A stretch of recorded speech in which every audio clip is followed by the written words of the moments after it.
இன்றைக்குள்ள வீடியோ ரொம்பவே ஒரு இன்ட்ரெஸ்டிங்கான ஒரு வீடியோ தாங்க பார்க்க போகிறோம். நாகர்கோயிலில் இருக்கிற காணிமடத்தில் இருந்து யோகிராம் ஸ்ரோத்குமார் ஆசிரமம் இருக்குது பார்த்தீங்களா, அங்கே இருந்து பொன் காமராஜ் அங்கிள் அவங்களுடைய டீமோடு வந்திருந்தாங்க வீட்டில் பஜனை பண்ணுறதுக்கு. ஸோ அதை பற்றின வீடியோ தான் பார்க்க போகிறோம். So welcome back to Soumya Miras kitchen. So வீடியோக்குள்ளே போகிறதுக்கு முன்னாடி சௌமியா மிராஸ் கிச்சன் சேனலை இது வரைக்கும் சப்ஸ்கிரைப் பண்ணாமல் பார்த்துட்ருக்கீங்கன்னா ப்ளீஸ் சப்ஸ்கிரைப் பண்ணிக்கோங்க. பக்கத்தில் இருக்க பெல் ஐக்கானை கிளிக் பண்ணிக்கோங்க ஃபர்தர் நோட்டிஃபிகேஷனுக்காக.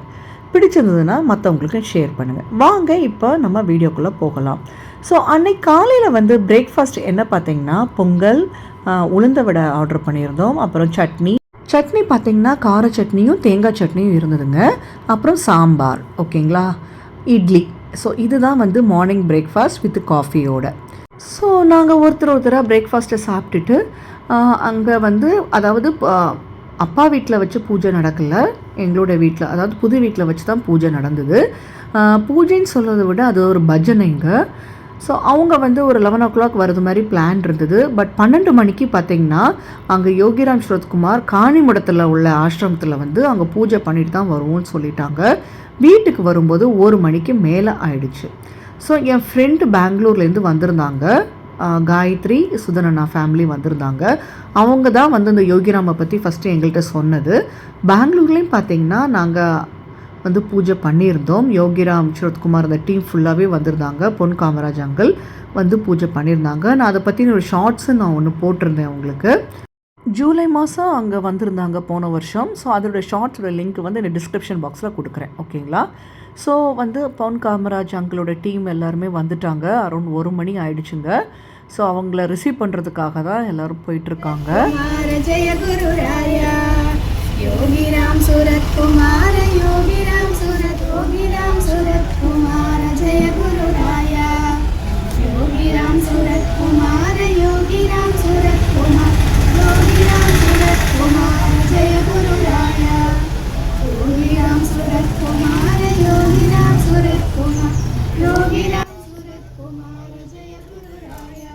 இந்த பொன் காமராஜ் அங்கிள் அப்புறம் தேவிக்கு அம்மாலாம் பார்த்தீங்கன்னா யோகிராம் ஸ்ரோத்குமார் இருக்கார் இல்லைங்களா, அவங்களோடையே இருந்தவங்க.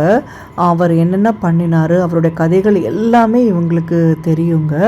அதை பற்றின ஒரு புது புக்கே இருக்குது. ஆக்சுவலி நிறைய பாடல்களும் இருக்குது. ஸோ அவர் வந்தோடனே பார்த்திங்கன்னா அவர் காலெல்லாம் கழுவி விட்டு சந்தனம் குங்குமம் வைக்க சொன்னாங்க. ஸோ அதை பண்ணோம் நாங்கள். योगीराम सूरत कुमार, योगीराम सूरत कुमार, जय गुरुराया. योगीराम सूरत कुमार, योगीराम सूरत कुमार, योगीराम सूरत कुमार, जय गुरुराया. योगीराम सूरत कुमार, योगीराम सूरत कुमार, योगीराम सूरत कुमार, जय गुरुराया. योगीराम सूरत कुमार, योगीराम सूरत कुमार, யோகிராம் ஸ்ரோத்குமார், ஜெய குருராயா. நான் ஏற்கனவே யோகிராம் ஸ்ரோத்குமாரை பற்றி ஒரு வீடியோ போட்டிருந்தேங்க. நான் என்ன சொல்லியிருந்தேன், அவர் ஒரு வடநாட்டுக்காரரு. அவர் வாத்தியாராக இருந்தவர் ஆக்சுவலி. ஆனால் அங்கேருந்து அவர் மூவ் ஆகி அவர் திருவண்ணாமலையில் சித்தராயிட்டாருங்க. அவருக்கு ஒரு பெரிய சித்து இருந்தது. ஆக்சுவலி பெரிய பெரிய ஆட்கள் எல்லாருமே அவர்கிட்ட தான் ஆசி பெற்றிருக்காங்கன்னு நான் உங்கள்கிட்ட ஏற்கனவே ஷேர் பண்ணியிருக்கேன். அவர் ரூபத்தில் பொன் காமராஜ் அங்கிள் எங்கள் வீட்டுக்கு வந்தது அவ்வளோ பெரிய சந்தோஷங்க. ரொம்ப சந்தோஷமாக இருந்தது. பெங்களூர் வீட்லேயும் வரதுக்கு ஒரு சந்தர்ப்பம் கிடச்சிது, இந்த வீட்டில் வரதுக்கும் ஒரு சந்தர்ப்பம் கிடச்சிது. அந்த க்ரீன் கலர் ஷர்ட் போட்டிருக்கார் பார்த்தீங்களா, அவர் யோகிராம் ஸ்ரோத்குமார் கூட சின்ன வயசுல இருந்தே அவர் ட்ராவல் பண்ணிகிட்ருக்காருங்க. அவரை பற்றி நிறைய ஸ்டோரிஸ் எங்களுக்கு ஷேர் பண்ணாங்க. கேமரா கையில் வச்சுருக்காங்க பார்த்தீங்களா, அவங்க தான் செல்வகுமார் அண்ணா. அவர் தான் பொன் காமராஜ் அங்கிளுக்கு ஃபுல் அண்ட் ஃபுல் அவர் தான் எல்லாமே பண்ணிகிட்ருக்காங்க. பாக்கி எல்லாருமே அவ்வளோ ஹெல்ப்ஃபுல்லாக இந்த யோகிராம் ஸ்ரோத்குமார் உடைய இதில் ஃபுல்லாகவே இறங்கிட்டாங்க. ஆக்சுவலி அவங்க இப்போ சப்போர்ட் பண்ணலைன்னா இதெல்லாம் ரொம்ப கஷ்டம். அவ்வளவு என்ன சொல்கிறது, தத்ரூபமாக யோகிராம் ஸ்ரோத்குமாரோடைய சீடர்களாக மாறிட்டாங்க. யோகிராம் ஸ்ரோத்குமாரை எல்லாரும் விசிறி சாமியார் கூட சொல்லுவாங்கங்க. அதுக்கப்புறம் பார்த்தீங்கன்னா அவர் ஒரு பிச்சைக்காரன் தான் நிறைய பேர் சொல்லியிருக்காங்க. எப்படின்னு பார்த்தீங்கன்னா கையில் ஒரு சிரட்டையோட கிழிஞ்ச ட்ரெஸ்ஸு அழுக்கு உடம்போடு தான் எப்போவுமே சுற்றிட்டு இருப்பாராம். ப்ளஸ் அவருக்கு அவ்வளோ பவர்ஃபுல்லாக இருக்காங்க. அவரோட ட்ராவல் பண்ணது வந்து பொன் காமராஜ் அங்கிள், பாலகுமாரன் அங்கிள், அதுக்கப்புறம் பார்த்திங்கன்னா வந்துட்டு இந்த க்ரீன் கலர் ஷர்ட் எனக்கு அவர் பேர் மறந்து போச்சு, ஓகேங்களா. அப்படி தேவிகி அம்மா, அப்படி நிறைய பேர் அவரோட ட்ராவல் பண்ணியிருக்காங்க. ஸோ அந்தந்த ஊரில் முடிஞ்ச வரைக்கும் ஒவ்வொரு ஆஷ்ரம் கட்டியிருக்காங்க. இப்போ எங்களுக்கு தெரிஞ்சு கன்னியாகுமரியில் வந்து காணிமடத்தில் வந்து இந்த ஆசிரமம் இருக்குது. ராமேஸ்வரத்தில் வந்து பார்த்திங்கன்னா என் ஃப்ரெண்டு இப்போ காயத்ரி சுதன் அவங்க இருக்காங்க இல்லையா, அவங்க இடம் கொடுத்து இப்போ அங்கே ஆசிரமம் அவங்க கெட்ட போகிறாங்க. ஸோ அதுக்குள்ளே பணிகள் எல்லாமே நடந்துகிட்ருக்கு. இவரோட மெயின் ஆசிரமம் எங்கே இருக்குது பார்த்திங்கன்னா திருவண்ணாமலையில் அந்த ரமண மகரிஷி ஆசிரமம் பக்கத்தில் தான் இவருடைய ஆசிரமம் இருக்குங்க. பட்டு யோகிராம் ஸ்ரோத்குமாரோடைய ஆசிரமம் வந்து பார்த்திங்கன்னா அவ்வளோ பெரிய ஆசிரமங்க. அங்கே வந்து கிரிவல பாதைன்னு இருக்குது. ஜென்ரலாக திருவண்ணாமலைக்கு வரக்கூடியவங்க கிரிவலம் பண்ணுவாங்க இல்லையா, 14 கிலோமீட்டர். யாருக்கெல்லாம் வந்து அந்த கிரிவலம் பண்ண முடியலையோ யோகிராம் ஸ்ரோத்குமார் ஆசிரமத்தில் கிரிவலம் பண்ணாலே போதும், அதுக்கும் இதுக்கும் சேம் ஈக்குவல் நம்மளுக்கு பெனிஃபிட்ஸ் கிடைக்கும்னு சொல்லுவாங்க. ஸோ அந்த அளவுக்கு அது பவர்ஃபுல்லான ஒரு ஆசிரமங்க அது.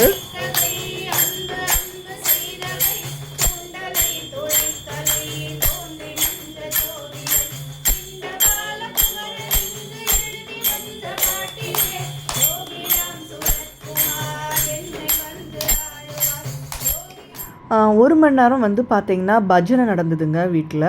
ஸோ பஜனையெல்லாம் பண்ணிக்கிட்டு அவங்களுடைய ஸ்டோரிஸ் வந்து எல்லாமே சொல்ல ஆரம்பித்தாங்க சுவாமிஜி. அவர் என்னென்ன பண்ணார், யார் யாருக்கெல்லாம் அவருக்கு ஆசி கொடுத்தாங்க. ஸோ விஜய் யேசுதாஸ் ஸ்டோரி எல்லாமே சொன்னாங்க, ரஜினிகாந்த் சாருடைய ஸ்டோரி சொன்னாங்க, இளையராஜா அவருடைய ஸ்டோரி, அப்படி நிறைய கதைகள், நிறைய பொலிட்டிஷியன்ஸ்லாம் வந்து அவர்கிட்ட ஆசைப்பட்டிருக்கிற மாதிரி அவர் அன்றைக்கி சொல்லிகிட்டு இருந்தார். ரொம்பவே கேட்குறதுக்கு ரொம்பவே இன்ட்ரெஸ்டிங்காக இருந்தது. அவர் சொல்ல அதாவது அந்த க்ரீன் கலர் ஷர்ட் நான் சொன்னேன் இல்லைங்களா, அவர் சின்ன பையனாக இருக்கும்போதே யோகிராம் கூட வந்து கூடயே இருந்திருக்கார் போல். அவருக்கு வந்து நிறைய கதைகள் வந்து அவரை பற்றி தெரிஞ்சிருக்கு. சாப்பிட வரும்போது இன்னுமே நிறைய பேர் அவருடைய கதையை கேட்டு ரொம்ப ஆச்சரியப்பட்டாங்கங்க. இதெல்லாம் அவங்களுக்கு புதுசாக இருக்குது. இவர் அவங்க மீட் பண்ணதே இல்லை, இதான் ஃபஸ்ட் டைம் அவங்க எல்லாம் மீட் பண்ணது.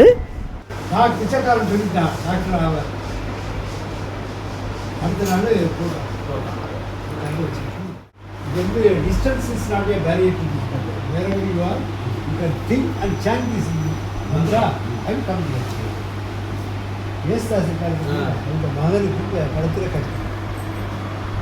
கேன்சர் எல்லா சிகிச்சையும் பார்த்தாங்க. பார்த்தது எல்லாம் கையில் அமெரிக்காவுக்கு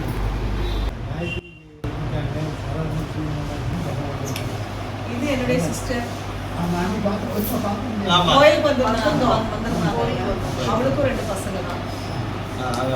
மூத்த நல்லா இருக்கான். அவங்க அங்கே அடுத்த வீட்டு ஆம்பிஷன் சொல்லு பொண்ணு சொல்லு. Software engineer. அஜய்க்கு ரொம்ப சேட்டை பண்ணுவான். ஆமா, ரொம்ப சேட்டை. இப்போ பக்கத்துல போய் சாமி கூப்பிடுறாங்க. ஆனா நல்லா பேசுவான், எல்லாம் பண்ணுவான். எந்த நேரத்துல எப்படி இது பண்ணுவான்னு தெரியாது.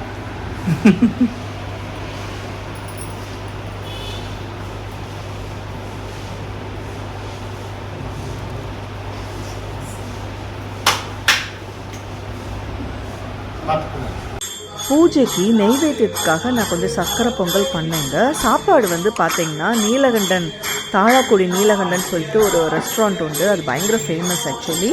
அங்கே தான் மத்தியானம் லன்ச் வந்து நாங்கள் ஆர்டர் பண்ணியிருந்தோம்.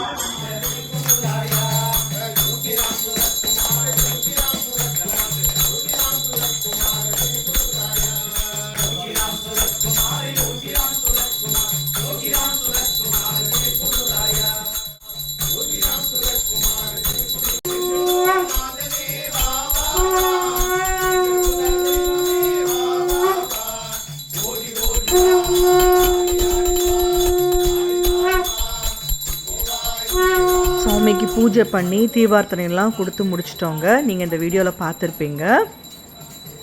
ஸோ இங்கே பூஜை முடிச்சுட்டு அப்பா வீட்டில் தான் நாங்கள் சாப்பாடு வச்சுருந்தோம், அங்கே உள்ள கார் ஷெட்டில். ஸோ சுவாமி வந்து அங்கே அப்பா வீட்டுக்கும் வந்திருந்தாங்க. அப்பா வீட்டுக்கு வரக்கூடிய கிளிப்பிங்ஸ் தாங்க நீங்கள் இப்போ பார்த்துட்ருக்கீங்க. பொன் காமராஜ் அங்கிள் வந்து பேஸ் வந்து அவருக்கு நாகர்கோயில் தான். ஸோ நாகர்கோயிலில் இருக்கக்கூடிய நிறைய பேரை வந்து அங்கிளுக்கு தெரியும். அவர் ஒரு அட்வொகேட்டாக இருந்தவர். ஸோ அவருக்கு நிறைய காண்டாக்ட்ஸ் இருந்தது போல்.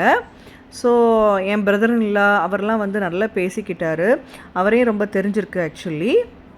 யோகிராமுடைய ஸ்பெஷல் என்ன பார்த்திங்கன்னா அடி ஆசீர்வாதம் கொடுக்குறதாங்க. அன்றைக்கி வந்து நாங்கள் கொடுக்க சொன்னோம். அதனால் எல்லாத்துக்கும் ஆளுக்கு ஒரு அடி ஆசீர்வாதம் கிடச்சிது. மத்தியானத்துக்கு லன்ச் என்னென்ன பார்த்திங்கன்னா பருப்பு, எல்லா காயும் போட்டு சாம்பார், ரசம், அப்புறம் இங்கே வந்து அந்த வாழைக்காலை வந்து துவட்டல் பண்ணுவாங்க அது இருந்தது. அப்புறம் அவியல், ஊறுகாய், அப்புறம் உருளைக்கிழங்கு மசால் பண்ணியிருந்தாங்க, வெள்ளரிக்காய் கிச்சடி, அப்பளம், அப்புறம் பருப்பு பாயாசம். நான் வேறு கொஞ்சம் சக்கரை பொங்கல் பண்ணேன் இல்லையா, ஸோ அதுவும் வச்சு நாங்கள் எல்லோரும் அன்றைக்கி சாப்பிட்டோம். சாமிக்கு ரொம்ப பிடிச்சிருந்தது. நாகர்கோயிலில் ஃபேமஸ்ன்னு பார்த்திங்கன்னா சாம்பாரும் அவியல் பயங்கர ஃபேமஸுங்க. அதை டேஸ்ட் பண்ணாமல் யாருமே இருக்க மாட்டாங்க. இந்த ஊருக்கு வந்தவங்க, அதாவது எங்கள் ஊருக்கு நாகர்கோயிலுக்கு வந்தவங்க அவியலும் சாம்பாரும் டேஸ்ட் பண்ணாமல் இருக்க மாட்டாங்க. ஸோ அன்றைக்கி சாப்பிட்டு முடிச்சுட்டு நேராக திருப்பி எங்கள் வீட்டுக்கு வந்துட்டு அவங்களுக்கு அந்த தட்சிணையெல்லாம் நாங்கள் கொடுக்க வேண்டி இருந்தது. ஸோ அதெல்லாம் முடிச்சுட்டு ஸோ அப்படியே அவங்க கிளம்பிட்டாங்க. ஸோ இந்த வீடியோ இதோட முடியுதுங்க. கண்டிப்பாக உங்களுக்கு ஒரு இன்ட்ரெஸ்டிங்கான வீடியோ தாங்க இருந்திருக்கும். நீங்கள் நாகர்கோயிலுக்கு வரது மாதிரி பிளான் இருந்ததுன்னா கண்டிப்பாக நீங்கள் காணிமடத்தை விசிட் பண்ணுங்கள். ஸோ நெக்ஸ்ட் வீடியோவில் திருப்பி சந்திக்கலாமா? பாய் பாய்.